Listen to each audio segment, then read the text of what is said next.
Good evening, Director Sir. Good evening. Sir, when you permit, we can begin with the session. Dr. Jindal has also joined, and many people Yes, are I am also okay. there in the meeting. If other Oh, people are also here, then you can start. Namaste, Doctor okay, Sir. okay. It's indeed a privilege. Namaskar, Dr. Jindal. My Namaskar. pleasure, sir. My pleasure. It's indeed a privilege It's to be my with you. pleasure too. It's my pleasure too. Thank you. Thank you so much. Thank you. So good So, sir, afternoon, one and can all we present here today for this illuminating expert session on AI and robotics. I am Priyanshu. And I'm Shweta, and we'll be your hosts for today. In today's world, AI's importance increases every single day, whether it is the fields of science and technology or the financial and medical institutions. Everyone has recognized the importance of AI. Being one of the finest IT institutions in the country, we must understand the gap between academia and industry, not just to make ourselves more employable, but also advance our fields of study. Without further ado, let us begin the session with the digital lighting of the lamp of knowledge. कुरुत्वं कल्याणम् आरोग्यं धनसम्पदः शुभं कुरुत्वं कल्याणम् आरोग्यं धनसम्पदः शत्रुबुद्धिविनाशाय दीपज्योतिर्नमोऽस्तु ते दीपज्योतिर्नमोऽस्तु ते शुभं कुरुत्वं कल्याणम् आरोग्यं धनसम्पदः शुभं कुरुत्वं कल्याणम् आरोग्यं धनसम्पदः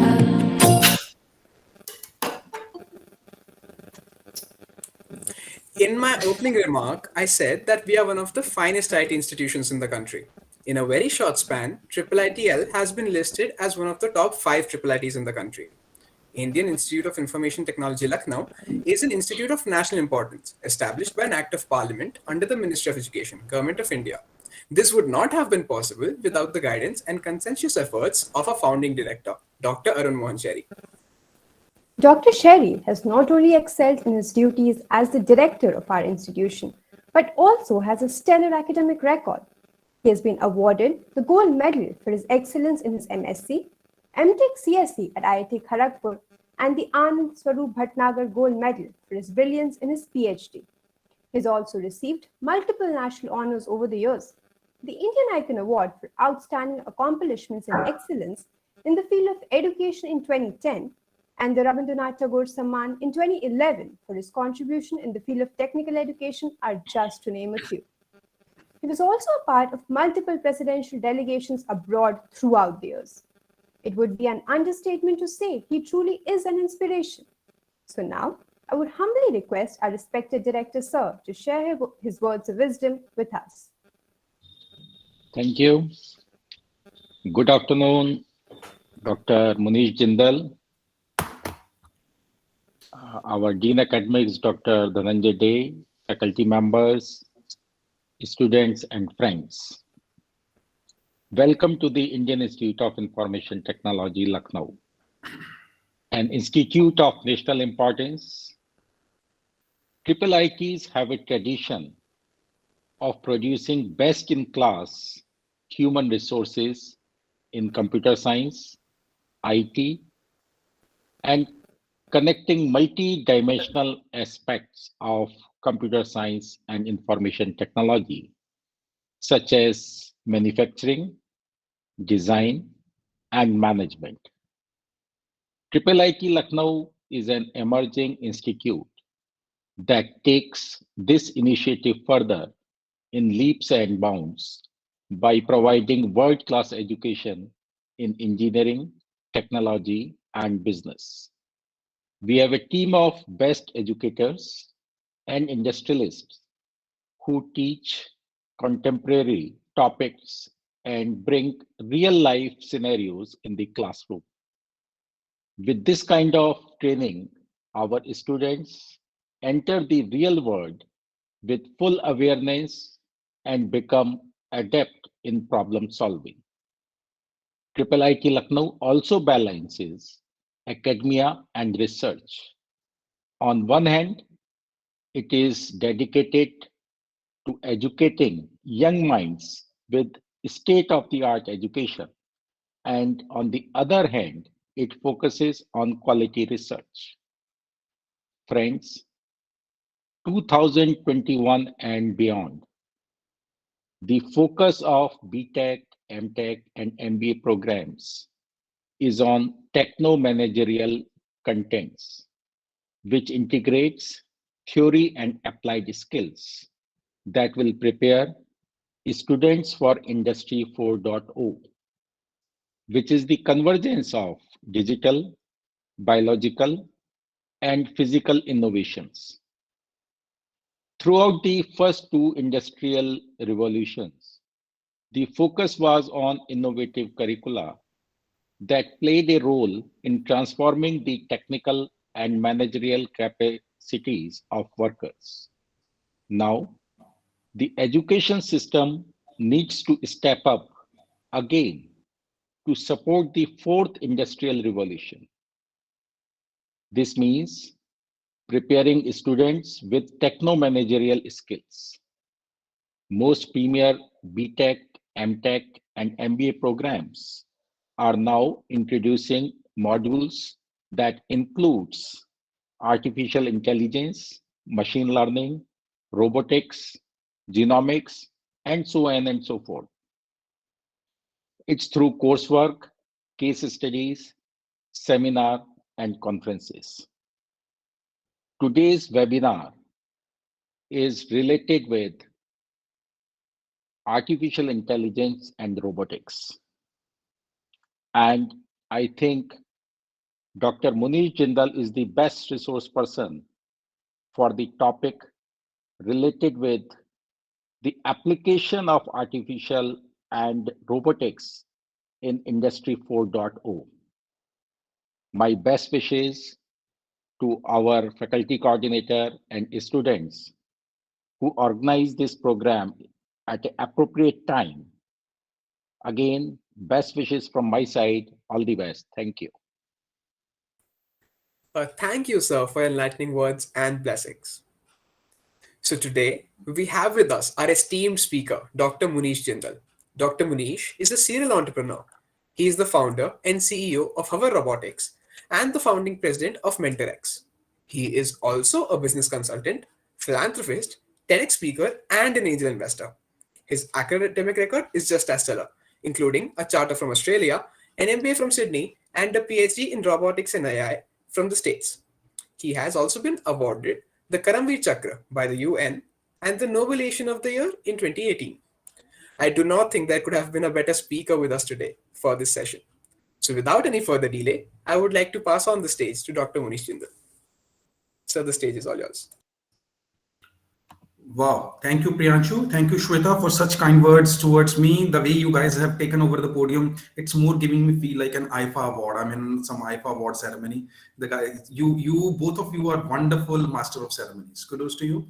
Thank you, Director Sir, Dr. Sherry, for such kind words and the way you were letting us know about the industrial revolutions. I'm glad that we are in industrial revolution 4.0, or I said artificial AI first world, as people feel that upcoming times are of artificial intelligence or technology. But now in course of next 50 minutes or so, you're going to see that artificial intelligence is already in every sphere of our life, and how innovation is going to take place in each and every domain of our life, and why we should love technology. And it is not the man versus machine saga, rather it's man with machine synergies. So why we're talking more about AI, because everything, each and everything you talk about is going to be technology dependent, each and everything. And that is how you're going to say it. I'm just going to share my presentation with you. And I would love it if we can keep it interactive. And if you have any questions, you can ask me, you can shoot it in the chat box. And I would love to take all the questions forward. I'm just trying to share my screen with you. There we go. Yes. So today we're gonna know about artificial intelligence and machine learning and how it's big time helping transforming academia to industry, taking your journey right from the student level to making you the entrepreneurs, innovators, and connecting you with the corporate circle and the industry. So we all love pizza, right? We order pizzas, and how we normally do it, we just call up, "Hi, is this Pizza Delight?" And they're like, "No, sir, it's Google Pizza." And we're like, "What? I called a Pizza Delight. I must have dialed the wrong number." They're like, "No, Google bought Pizza Delight last month." So more of acquisitions and consolidations happening in the industry. Okay, I would like to order my regular pizza. Or do you want your usual? Usual? How do you know me? How do you know which pizza I eat? And they're like, "Oh, according to our caller ID data sheet, last 12 times you ordered an extra large pizza with 3 cheeses, capsicum, mushrooms, onions, and jalapenos." And like, what? Wow, see, now they have my data. So, okay, that's what I want.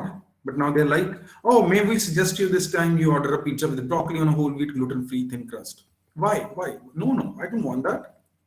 Like, your cholesterol is not good. Hang on, I'm ordering a pizza, not a hospital. How do you know about my cholesterol? They're like, "We cross-reference your phone number with your medical records and we have the result of your blood test." Imagine, guys, I just called up for a pizza.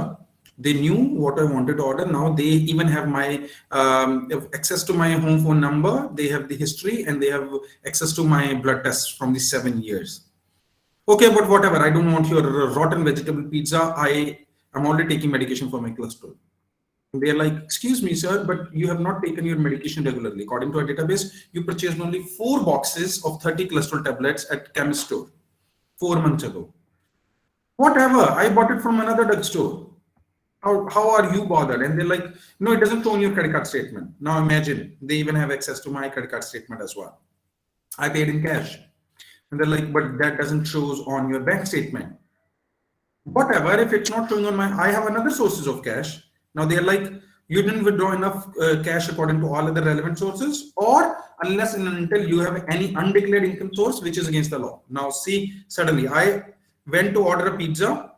They have access to my history, what I eat. They have access to my phone number, my blood tests, my credit card, my medicines. And now they are saying that I'm doing something against the law. Wow.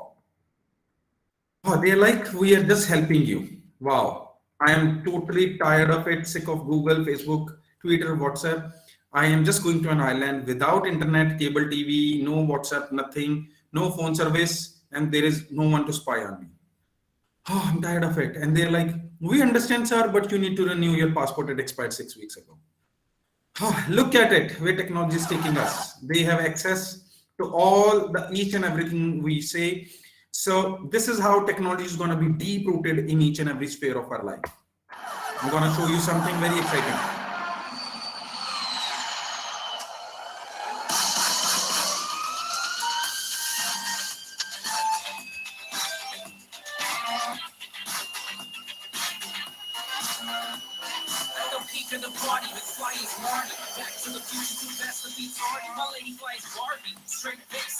Never tripping on my addiction. Now we picking up steam. Yeah, got the lights on green. And we change gears on the scene. Cause SOH is the team. And I'm reaching top speed. Throwing books like I'm. So what you're seeing on your screen is a man flying in the air. And this is an actual video. This is not a concept. This is an actual video. We are working on it. We are the pioneers of e-mobility in India. Now we are working on a flying hoverboard whereby we're going to make each one of you fly. So it could be possible when next time IIIT invites me to Lucknow to their campus physically, we might all be landing up flying like this. So gear up to make helipads over there. So this is the big time, the next level leap coming up, that each and every individual human being, we can fly. This pandemic, we cannot, maintain social distancing. But what about in the air? We can fly, right? So this is the next leap that us humans are going to take. So this is how we are bringing AI and robotics from virtual to the real life. AI can help big time in personality development as well. And just with a retina scan of our eyes, it can let us know what kind of human being we are. Imagine you going to a college for admission in your course, and just with your retina scan, the college or the university letting you know that you are better fit for that particular course, because they know what kind of personality you hold. And even AI can do your facial spatial mapping, and again it can let you know what kind of personality you hold. Or imagine you going down to the corporate world and bigger organizations, rather than taking your interview putting you into an AI environment whereby they are getting to know what kind of human being you are, what kind of personality traits you hold, and where would you be a better fit in the organizations. And on your screens, you might be seeing a kid and a robot doing identical actions. You might be feeling that the kid is copying the robot, but it's vice versa. The robot is imitating the kid. This is how technology is coming to the grassroots level, then whereby we request all the educators, even parents, to come at the grassroots level and make the innovation happen. AI can even read your body reflexes.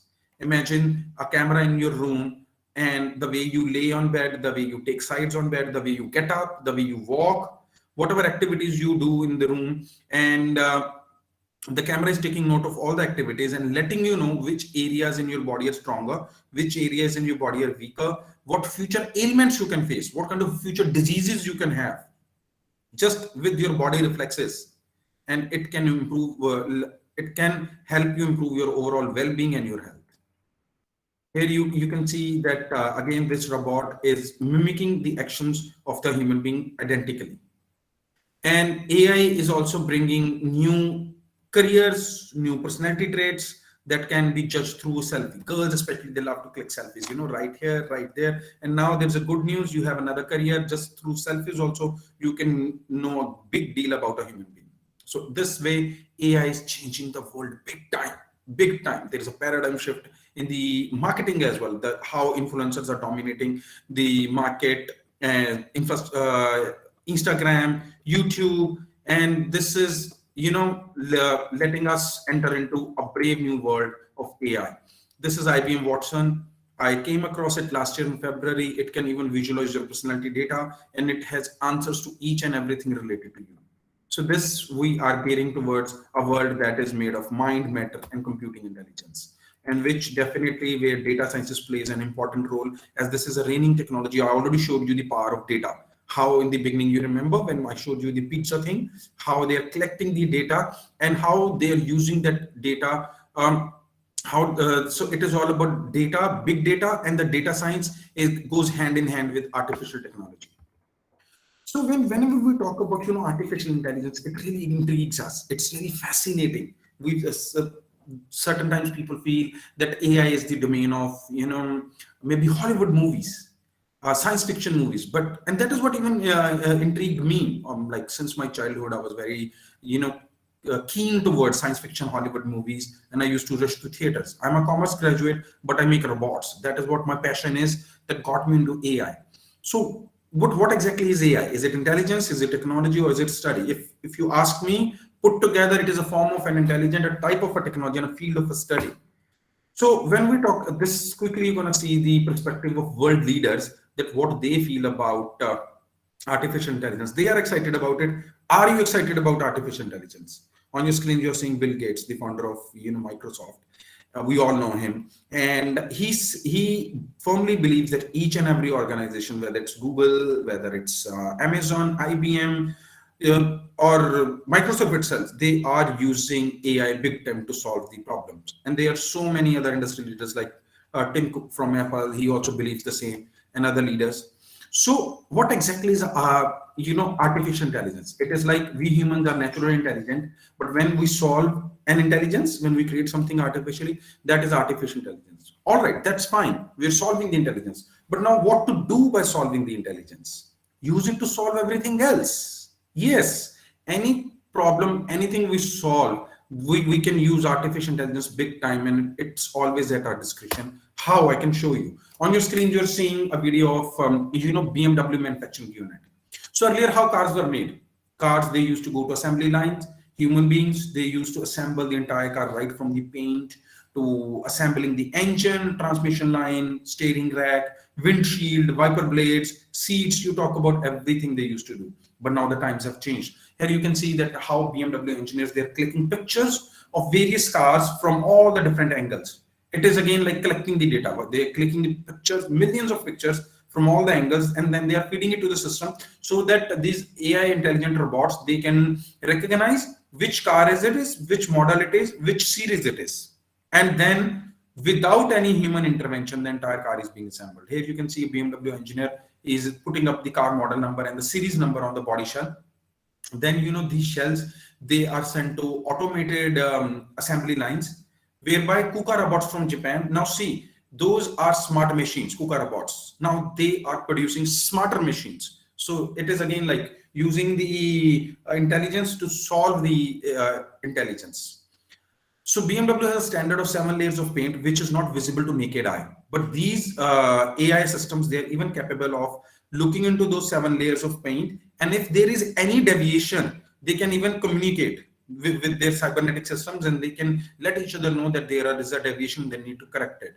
And these systems, they have millions of hidden layers of data in their neural engines. They can even keep track of the inventory, that how much inventory was there in the warehouse, how much inventory they have used, how much more inventory they need to order. And there is just a human being who's supervising the entire process, and the entire process is happening automatically. So why are we talking about it? Because it is the need of the hour. What we need to do for it, we need to build a platform to engage educators, whereby we bring the educators, academicians, mentors, industry leaders, students, parents all together at one platform and engage them and let the innovation happen. And for that, we need to spread the awareness, whereby we educate people, we do the skill development. And I'm glad that IIIT Lucknow is taking this initiative, whereby they themselves going out of the way for their students and making this happen through these wonderful workshops and sessions. And what we need to do is we need to educate people, we need to do the skill development, and we need to deploy the technology successfully, ethically, and knowledgeably. And ethically is the most important part. We all do right things when someone is watching us, but doing the right thing when no one is watching is being ethically correct. So that is what we need to do. We need to guide people to deploy technology successfully, ethically, and knowledgeably. And in all this, what we need to do is we need to understand human intelligence. Yes, we have to prioritize our own development, because who's going to innovate, who's going to create, who's going to produce, who's going to disrupt? Us humans. Who's going to develop AI? We, us humans. Who's going to develop robots? Who's going to operate them? So what we need to do is we need to continuously learn to learn, and unlearn to learn. We need to forego the old standards and adopt the new one. And we have to tackle the education intelligence that includes big data, artificial intelligence, machine learning, IoT, augmented reality, virtual reality, blockchain, nanotechnology, biotechnology, robotronics, mechatronics, and cybersecurity. And there is much more to the universe of AI. So this is basically the curriculum of AI. When we talk about, there is machine learning, when these machines, they learn from their own environment, where they can work supervised or unsupervised. And the way we humans, we do PhDs, we become the specialist of our domain. Same way these machines, they go into deep learning mode, whereby they become the specialists of their domain. And then there is NLP, natural language processing, when machines, they understand our natural language, they do they extract the content out of it, they classify what exactly is being asked of, they translate it into their own machine language, they do the question answers, and they deliver the desired results to us. Then there is image recognition and machine vision, whereby, like Facebook can recognize our pictures. And then there is speech to text and text to speech. I don't know how many of you know, we all love to use WhatsApp, but there are certain times when we cannot type. Then you can just speak to WhatsApp, and WhatsApp will type on your behalf. And the vice versa, if you're not able to read your text, it will read your text for you. These are my students. I'm showcasing you. These are the students of 5th, 6th, and 7th grade. I mentored them, and they have won a national prize, and they've been to Russia at the invitation of Russian government. So if the students of 5th, 6th, and 7th grade can do it, believe me, guys, anyone can do it. So this is AI taking big shape. It's pandemic. We cannot go out. We have to stay at home. But imagine if you have an important meeting, right? If you have a conference to attend, and we just sitting next to each other. Can you see on your screens how this is the future, and this is already happening? This technology is already in existence. You can study about HoloLenses from Microsoft, and whereby what happens is, if you call someone, now we call someone on the phone, we just talk to them. Now what's going to happen when we call someone? They're just going to be sitting next to us virtually, right? Talking to us, communicating with us, and the entire meeting can take place. So imagine your holographic clone is way more intelligent than you. You are sitting at your home, maybe in Lucknow or in an institute, and sipping your tea or coffee. And the same moment, your clone is taking care of a debate or a speech or a conference for you. And imagine you can only speak maybe English or Hindi or a regional language, but your clone is capable to speak any language. If you have to go down to Russia, to Saudi Arabia, to France, to Japan, your clone can speak any possible language in the world. It is way more intelligent than you, and it can take care of the entire business. And not only this, Imagine now you sitting at your home and you're required at maybe 5 different places or 10 different places. So 10 different clones of yours can be projected at 10 different places, and at the same time you could be at 10 different places. Isn't that amazing, guys? So this is altogether how AI happened. As our director, sir, Dr. Sherry was saying, that Industrial Revolution 1 happened with the advent of steam and mechanized production started. Then electricity came in, Industrial Revolution 2, and mass production started. Then came the Industrial Revolution 3, electronics, information technology, IT, automated production.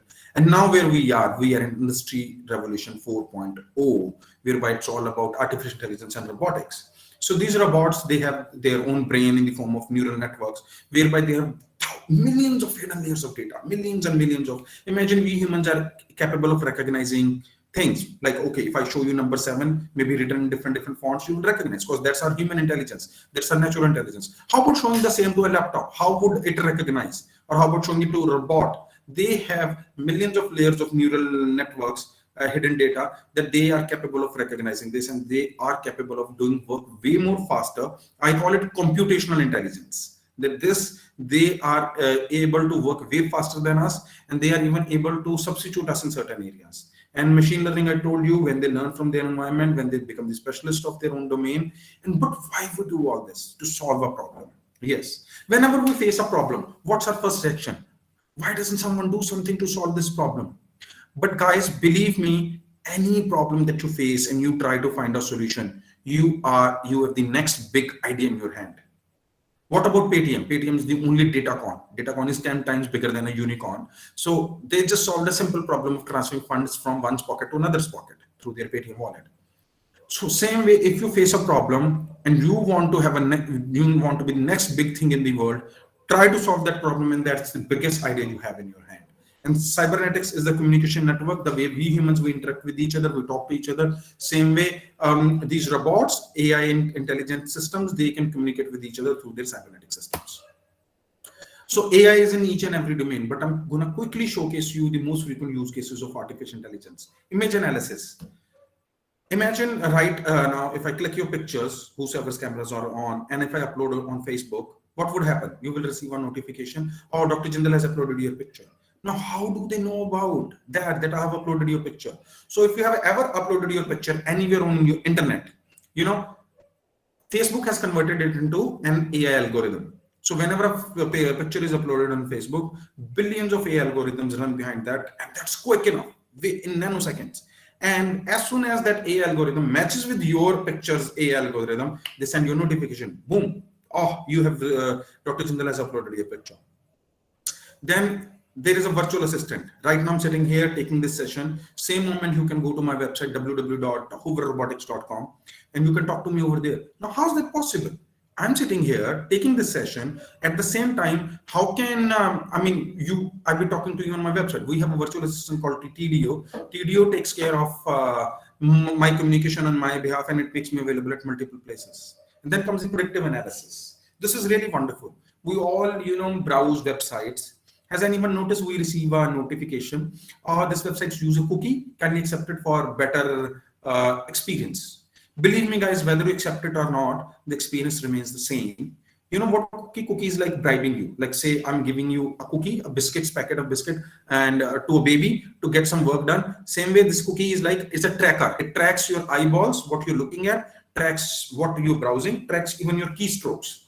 So imagine you want to buy something, you want to buy a shirt online on Amazon. You go through, a yellow shirt comes in, you close it. A black shirt comes in, you're not paying much attention. A blue shirt comes in, you started browsing. Then a shirt comes for 200 rupees, you just immediately closed it. A shirt came for 10,000, you didn't pay much attention to that. Then shirts started coming for 2,500 to 3,500. Now, even before you make up your mind, they already know that you're going to buy a blue shirt in the range of 2,500 and 3,500. You haven't even made your mind, but they know it. This is the predictive analysis. And now how shopping happens. What we do is we we go to Amazon, we select a product, park it in the cart, feed our address, select the payment method, then that product gets shipped to you. But now Amazon is doing a pilot run whereby through predictive analysis, when they get to know, okay, you would like to buy this, through the drones, they are getting it shipped to your rooftops, If you pick it up, you keep it for longer than 3 days with you, the money gets deducted from your account. If you don't like it, put it back, drone will come and take away.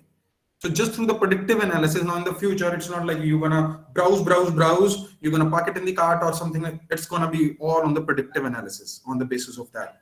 And imagine through predictive analysis, now another wonderful scenario, you walking down to one of the wonderful malls in Lucknow, and they're like, "Hi, Dr. Munish," and you're like, "Hang on, how do they know me?" Because the camera on the rooftop of the mall, they captured your picture. Now they recognize you because your picture is already on the internet or on the Facebook. So they know who you are. Now, as soon as you walk in the store, they started showing you shirts in the blue color. Now, how the hell they know? Because they have your browser history. They know that you want here, this is your size is medium, you want to buy a blue shirt in the range of 2,500 to 3,500 rupees. So all happening. And now you like the shirt, you selected it, but you're not comfortable with the price point. Now what happened? Suddenly you receive a text. If you buy this shirt, you will get 50% off. Now how you are getting the text? Because you use your phone number to verify your Facebook account. Now they pulled out because they recognized you, who you are, and you have an account on the Facebook. From there, they pulled your phone number, and through your body reflexes, the camera in the store judged that you are not comfortable with the price point. So they're sending you a text that you get 50% off. Same moment I am entering the store, I'm not bothered about the price. I just picked up the blue shirt and I'm paying full. So in future, it's not going to be sale flat 50% off. It's going to be like 10 different people buying the same product from the same store at 10 different prices. That is the power of AI. And natural language processing is again what you call Alexa. What we do, we like, you know what Alexa is? Alexa is just an ordinary speaker, just a normal speaker that used to be in our radios, transistors, stereo systems. Now suddenly we're talking to a speaker. How is it that possible? Because that is equipped with AI intelligent engine. So what we do, "Hi Alexa, how's the weather? Alexa, read the news. Alexa, play my favorite music." Now it again does the content extraction and it gives us the desired results. Self-driving technology, I'm going to showcase it to you. I was in Hong Kong.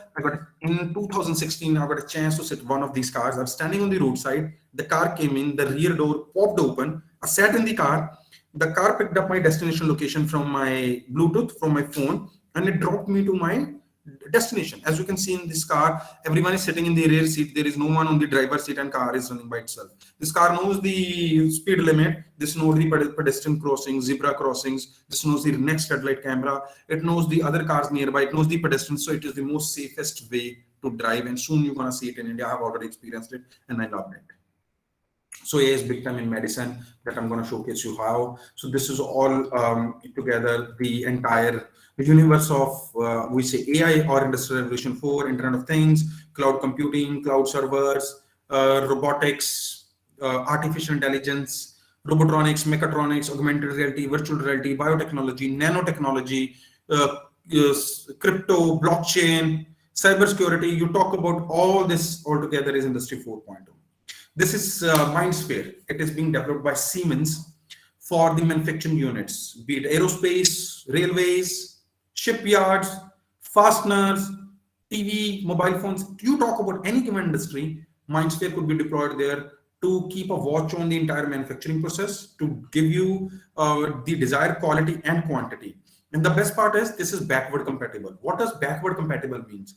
When we talk about backward compatible is maybe there might be a manufacturing that is 100 years old. They don't have any clue about technology. They are on old standards.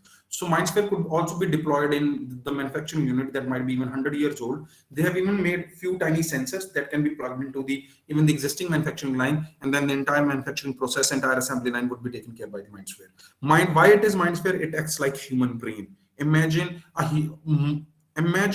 millions of human brains embedded into manufacturing assembly line, and they're taking care of the entire process. So then AI is in sports as well. Imagine you want to be a sports person, you want to ace maybe badminton or golf or something, and you have no clue about the game. So what you can do is maybe an app on your phone, and you're placing that phone with the camera on in your badminton court, and that camera taking care of how high you jumped, how you held your racket, how you twisted your wrist, what are the strongest points of your opponent, and it is guiding you and making you pro in your game. I use this in golf. Like I love to play golf in Ludhiana, in Chandigarh, and in Delhi. But how about tomorrow if you invite me to Lucknow and you ask me to play golf? I don't know the golf course over there. I don't know what way the fairway turns. I don't even know the length of the grass blades. Yes, even the length of the grass blades also matter when we are talking about playing golf. So there are AI apps that help me. They even let me know what kind of wind is blowing, how's the weather gonna be, how's the which way the fairway is turning, and it would help me par the hole. That is the beauty of AI. What are you seeing on your screens? You can write in the chat box. What is this on your screens? Quickly, guys. Let's make it more interactive. You're gonna love it. So basically, I'm not able to access my chat box right now because I'm sharing screen. So I'm gonna let you know. These are basically the ordinary tablets, capsules, medicines that we take when we fall sick. So what happens if we have a fever? We go to doctor. They say paracetamol maybe 3 times a day for 3 days. We have sore throat, cough, cold. They say antibiotics 3 times a day, 7 days a week. And we have to remember our medicine after each meal. And imagine senior citizens who have maybe diabetes, high BP, low BP. They have to take their medications on time, and certain times they forget.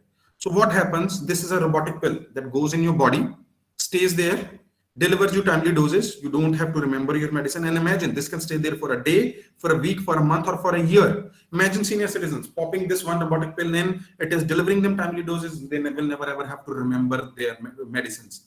And now here comes another beauty. Remember how in the beginning I showed you body reflexes, a camera in your room taking note of all your body reflexes. So through body reflexes, it can let you know what ailments you can face in the future, what kind of diseases. Now what happens when we fall sick, we go to a doctor. It's called curative measures, that we are curing ourselves.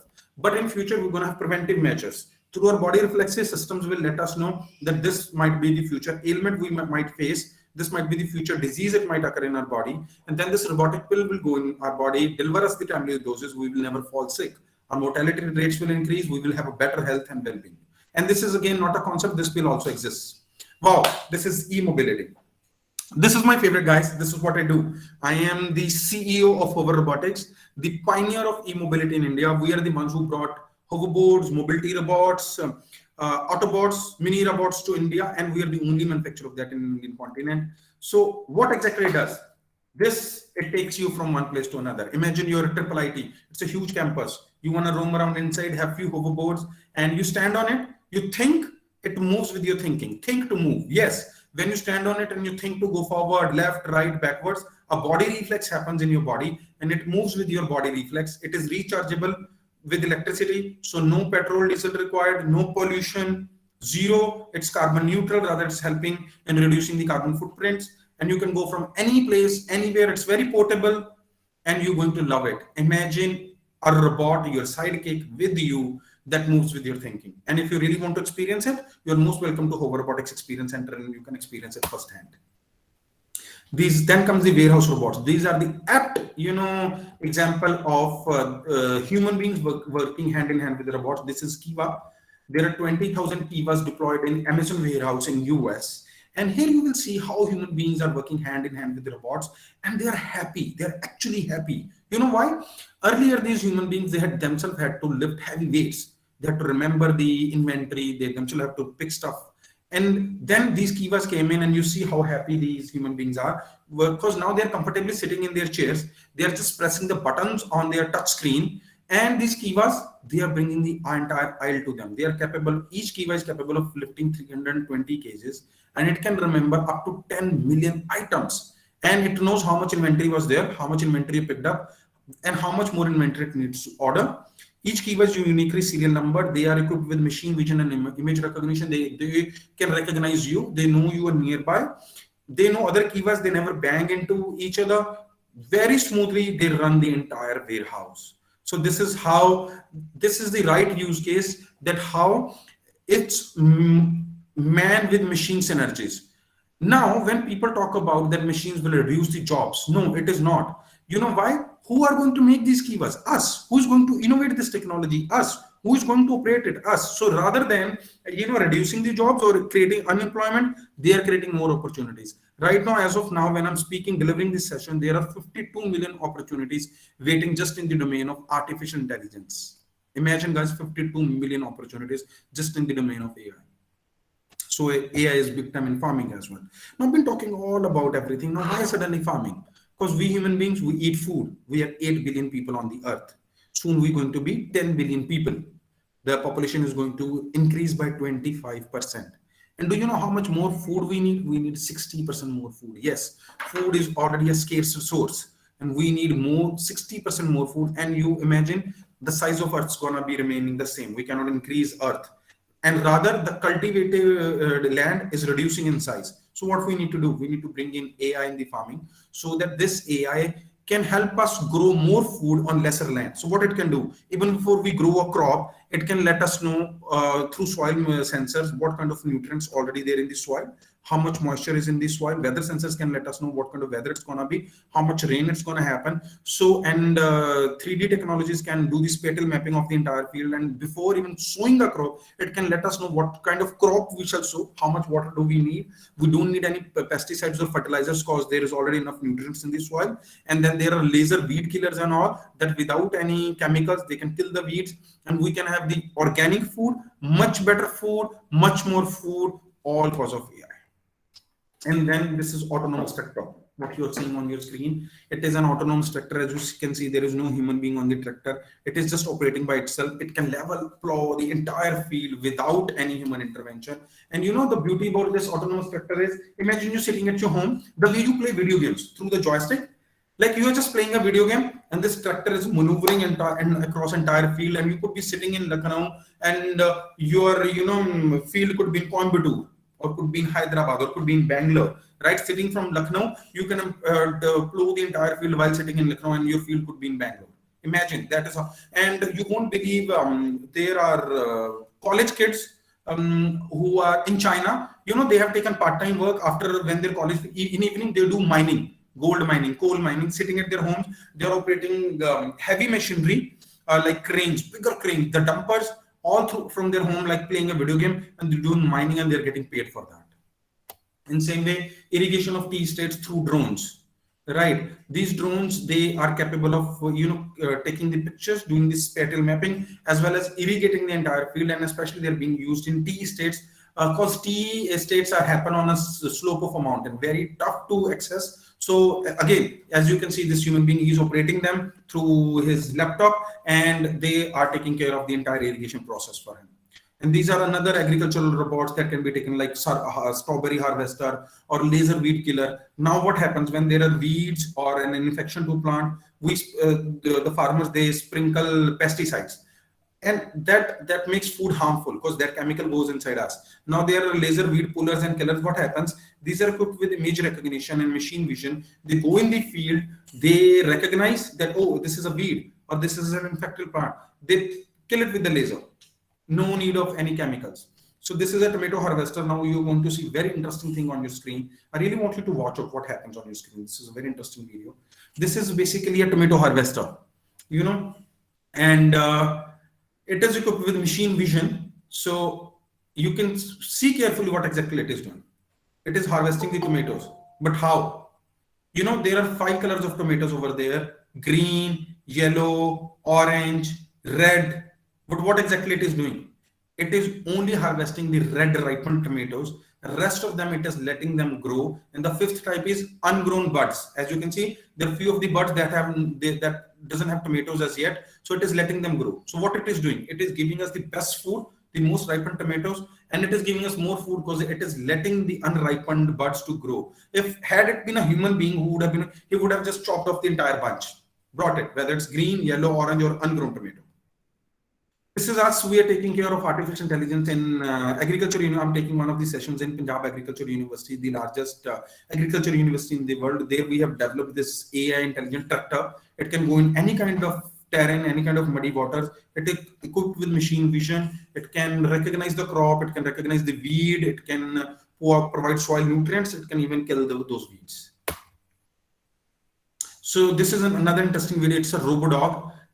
This is made by Boston Dynamics. It's been deployed in one of the busiest parts of Singapore to deploy social distancing. This video is around 4 or 5 months old, and people come here to sit together to talk. And what this RoboDog does, it asks them to maintain social distancing. Then second thing is, it is equipped with machine vision as well. It can recognize who you are. it has the authority of a cop, of a policeman. If you don't follow social, it issues you a ticket on the spot, because it sees, looks at you, it knows who you are, it recognizes you, and then issues your ticket on the spot. And the best part is it is solar chargeable, doesn't need any electricity, doesn't need any power, doesn't need food, doesn't even need break. So this is the best use case of technology in the times of pandemic, whereby a robot itself working 24/7 relentlessly, without getting tired, without any food, without any breaks, and helping us humans. Till now, we've been talking about, humans or robots. But how about a humanoid? Humanoid is when there is a robot but looks like us. I met Sophia. She's Sophia on your screens, guys. I met her last year in February. Not last year, 2 years ago, sorry, in Indian School of Business in Mohali. So, she looks like us, she talks like us, she walks like us, but she's a robot. She can speak any given language in the world.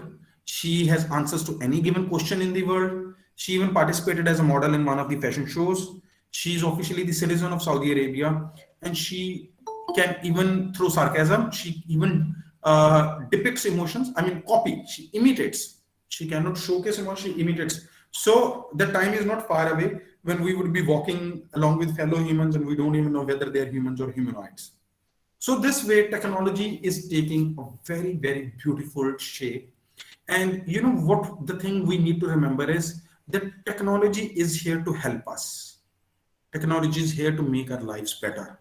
Technology is here to improve our lives. Technology is here to solve our problems. Technology is here to, substitute us in the endangered environment or endangered locations where it's hard for a human being to work.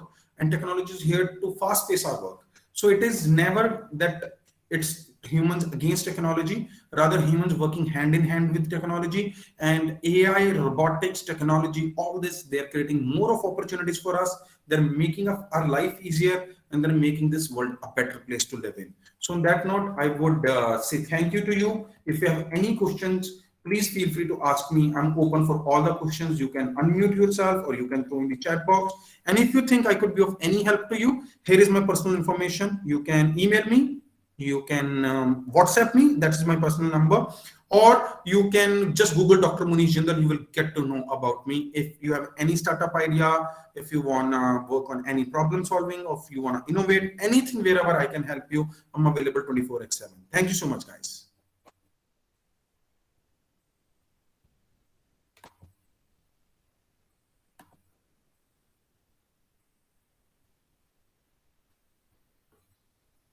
So now we open the podium for the question answers. Yes, sir. So we would now be moving on to the question and answer session. So we'll open the chat boxes for everyone. So anybody can start putting the questions into the chat box now.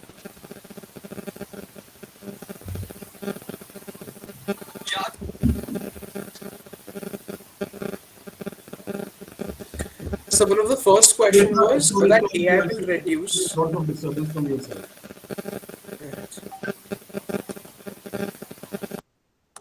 Thank you, Shweta. Thank you. Yes, Priyanshu. So AI will reduce the need for manual unskilled labor and increase the demand for skilled personnel. So do you think that the future AI will be added to elementary education so people with less education can still be employed? Wow, thank you, Shore Singhal, for asking these questions. So, Shore, to answer that, when you think in future, I'm extremely sorry to say that not in future, it is already happening.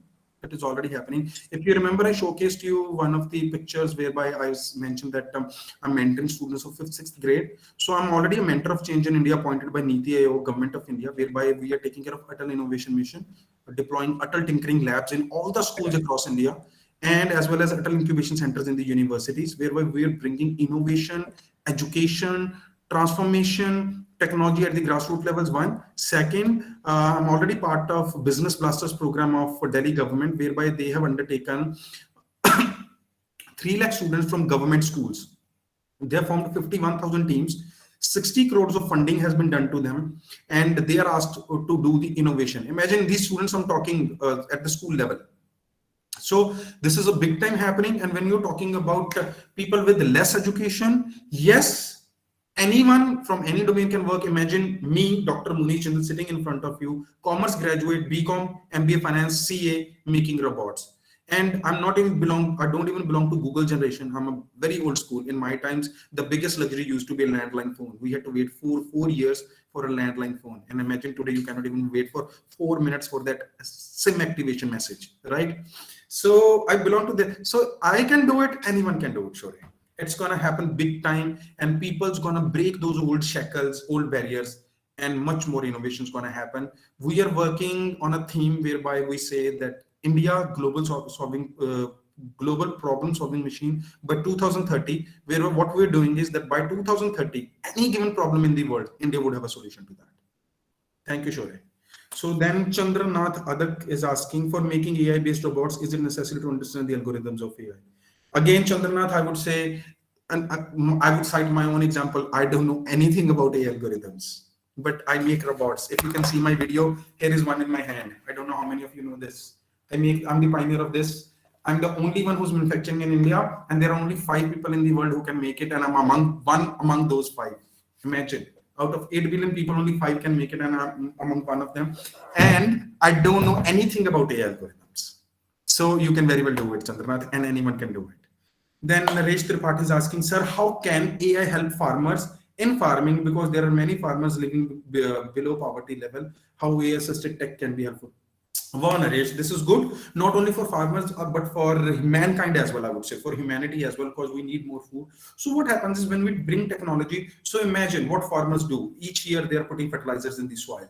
So if I say due to technology, they don't need fertilizers. Each year they are spraying pesticides. You no longer need pesticides. So all those costs getting eliminated, one. Second, weather sensors, moisture sensors, letting them know how very less water is required. So their irrigation costs coming down. Then they are doing this spatial mapping of the entire field, giving them more food, more crop on the same land, which is going to increase their revenues. Then there are so many startups that are doing from farm to the end user. So eliminating the middleman so they can make more higher profits. So this way technology at each and every step is already helping farmers, and in the times to come, it's going to help big time. And it's going to be helpful to us as well. There is a startup in Norway. You know what they're doing? They started growing in trays. You remember in our olden times, I don't know, have you seen that era when earlier we used to buy cold drinks? They come into 24 cold drinks in one plastic crate. One plastic crate comes home. Priyanshu is nodding his head, so I can understand. He knows what I'm saying. So we used to drink that, and we have to swap give the empty one, that crate, and get the filled one. So same way, this Norway startup, what they're doing, they have started growing red bell peppers, yellow bell peppers, mushrooms, jalapenos, olives in trays. And you know what they're doing? They're delivering the tray straight to the venues like restaurants, hotels, Pizza Huts, Domino's, and all. So what happens when you place an order?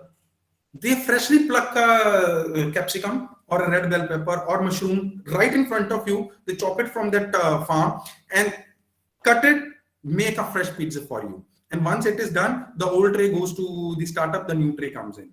So this is like directly from the fresh food right at the side of your table, cutting it, chopping it, and doing. And you can do it at your home as well. You can grow more food at your home. We also propagating vertical gardening that you can grow on your walls, and hydroponic, that you can even grow plants just with water. You don't need any soil or anything. So this is going to be big time help. And so then next question, let me browse. The next one is from Shubham Singh. Can we make an AI system just not in our phone, which enable us not to visit our doctor unless surgery is required? Yes, Shubham. As I already told during my presentation, that through your body reflexes, it can let you know that which areas of your body requires attention, right? What future ailments you can face. Then it can even let you know the remedies that you do this particular exercise, this particular therapy, and you would be fit and fine. And if you do the right regime, believe me, you can even eliminate surgeries altogether. And even if surgeries are required, then again, there are robots that are doing surgeries on the human beings. And I don't know how many of you know, now we can even create human organs through 3D printers. There had been a heart that has been created through 3D printer, and it has been successfully implanted in a human being. So Meet Bhanushali is asking, oh, Bhanushali, some celebrity we have here. Will AI be work as lawyers. I mean by that we can solve. Yes, Meet Bhanushali, AI is already in the domain of law, because what it is doing is AI is big time. Now what happens if a case comes in? Lawyer has to find cross reference similar cases, then it has to study, memorize. AI can quickly browse through millions and billions of cases, provide you the cross references and the outcome that even before a judge can decide, it can provide you even an outcome that this case would be decided this way. And yes, if next question Meet asks whether it works as API data solver think in cryptic way. Crypto is a much better technology because it cannot be manipulated. Then MD Hadim is asking, sir, is any disadvantage of lack creativity of AI? I don't know, MD Hamid. I think you're asking any disadvantages of AI. Then, if AI is not deployed ethically, as I said, yes, the days are not far away as we are going through a pandemic. Pandemic, as in bio pandemic. Days are not far away when we will see a pandemic, a cyber pandemic, whereby all your mobile phones, laptops, TVs, anything that is hooked to internet would be useless. So, in my sessions, I always say keep one system at your home off the grid. Off the grid means that is never hooked to an internet. Keep all your backup, all your data, everything in that. Please never ever even by mistake hook it to internet, because you never know when a Trojan be implanted, and you never know a Trojan be implanted today, it might be getting activated 4 years down the line whenever they want. So then Mohammed Shaban is asking, sir, do artificial intelligence will take the job of software developer in future? Mohammed Shaban, yes, it is possible, as artificial intelligence is already writing codes. It has already started writing codes. Even it's working for big time for Facebook. But don't be afraid of it. Think of new technologies, think of new programs, think of new languages that AI cannot develop, that we as humans have to develop. So you can always think of bigger picture. Rather, don't think this way that AI is going to replace us. AI is going to take this domain. AI is going to take agriculture. AI is going to take software developer. AI is going to take medicine. No, think how you can bring in, what you can do, what innovations you can do, how you can do, create something new, how you can produce, or how you can even disrupt an existing market. And once these robots are being made or AI, who's going to operate it? Again, human beings are required to operate it. Then Yatharth Jain is asking, sir, what are the requirements to start a robotics club in our college? Yatharth, let's do it. If that's you really want, we can even start it today itself. Come forward, bring in a team, we can start it, and trust me, we're gonna make it big. I will connect you with ISRO, I will connect you with NASA, and many more things. I'm already part of ISRO. There are a few of the ISRO scientists who join my sessions. I'm working with Institute of Engineers and working on multiple projects like that. We can start a robotics club right away. Come to me. You can take down my information from Google or from your respective faculty members, and we do it. Sarthak Verma, can AI be used for stress test of software so that the software is not hackable? Yes, Sarthak, AI can be very well used, and yes, this is the right use case, Sarthak. That why AI came into existence was to solve the problems and to keep us more secure. So yes, AI can definitely be used, and we can, with the right use, we can make softwares unhackable. Then Dr. Neelu from IIIT's saying, beyond the unimaginable contribution of AI in making human life comfortable, there is a sense of fear that prevails in people that there will be a breach of privacy on an individual. We will be controlled by big and powerful companies. How do we deal with it? Thank you, Dr. Neelu, for expressing this thought. And yes, you are right. I agree with you. If you would remember, when I opened this session, it was opened with this notion itself. When I showcased that how they have access to the data sheet, what I eat, how they have access to my phone number, my blood test reports, my chemist, my credit card, my bank, my income tax, my passport even, right? So I always say that please, when you go online, upload what is necessary. Don't upload unnecessary content on internet. One, you need to keep yourself secure. Second, yes, there is a breach of content happening everywhere. There are laws, they say there is a law of privacy, even in US or in India, but nowhere is following that. Facebook is collecting information big time. Each one of you, there is a setting in Facebook. If you go today, it is tracking each and everything in your mobile phone. What apps you open, what you do on those apps, even your bank balances and everything. If you access your bank on your app, it will clearly showcase. There is a setting, it will clearly showcase that it has accessed these 49 or these 60 apps in your phone. You have to switch it off. please switch it off so that it doesn't access everything from your mobile phone. So what you need to do is, for this, you need to keep yourself updated. One, you need to turn off all these settings. Same is in your iPhone or other Android phones, whereby they have already, when it comes from the factory, all these are on, that they can collect your data, they can collect. And you know, very beautifully, this, it is only for analytical purposes. No, it is not for analytical purposes. They're just randomly collecting your data. They're collecting each and every, so you need to turn it off. Keep yourself more secure and don't upload unnecessary information on internet. And this is how we can deal with it. This is the only way we can deal with it. Thank you so much. I believe even Q&A is done. If anything else is required on my part, please let me know. So with one last question, we'll end the Q&A. So adding on to Dr. Nilu's question, so a lot of people are moving towards open source. Like even Android initially was open source, right? Later on, we put Google applications onto it, and now what we associate Google with Android. But Android in itself is independent from Google. So a lot of people are moving towards open source to protect their privacy. But if there is not enough outflow of data, then that would also hamper the further developments in the field of AI. So don't you think it's a counterintuitive process? Like it's not a positive cycle to go about, because people are fearing AI and then they are stopping the flow of data. And if there is less data, then the AI cannot learn. Priyanshu, this is like, I would say it's like a circle you have made, a vicious circle. Right, that's fine, but I agree with you, Priyanshu. You're saying yes, we need the data. So take it this way: if the patient, there are patients in the hospitals, we need the data of entire data. What happened to them? What were their symptoms? What wrong went with them? What was the cure given to them? So that in future we would be better able to tackle the patients. But believe me, they don't need each and everything. What Priyanshu wore, what Priyanshu ate, whom Priyanshu hanged out with. You know, Google Photos was giving unlimited free space. You know why? Because the image recognition has gone to that level that it can even recognize what brands you're wearing, what is the background behind you, what kind of books are there, what books you read, what people you're hanging around with, or what location you are at, or what car you are driving. So that relevant data they can sell to big organizations. Dr. Nilu said that, oh, Priyanshu is driving this car, or maybe his car looks old, he might be needing a new car. So they don't need to grab everything about us. We are humans after all, right? We are not machines. That they are noting down each and everything. I ate noodles. Oh, he's eating noodles. He's eating top ramen. So might be it's time for Maggie to promote. No, I agree with you. They need data, but a relevant data. There should be some relevance. Why they're collecting each and everything? Let us remain humans. At least we need to have our human touch. That when I go for shopping, at least let me have my human. Let me feel those clothes. Let me wear them. Not like, okay, you have created a program whereby you are just showcasing me. Oh, this shirt. You are projecting me on the wall. You know, this technology also this now in US states that is coming to India as well. What they're doing is when you go for shopping, rather than trying the clothes, they are projecting you on a wall. Whatever clothes you put a hand on, they are showing you after wearing this, you're going to look like this. So this is unnecessary details.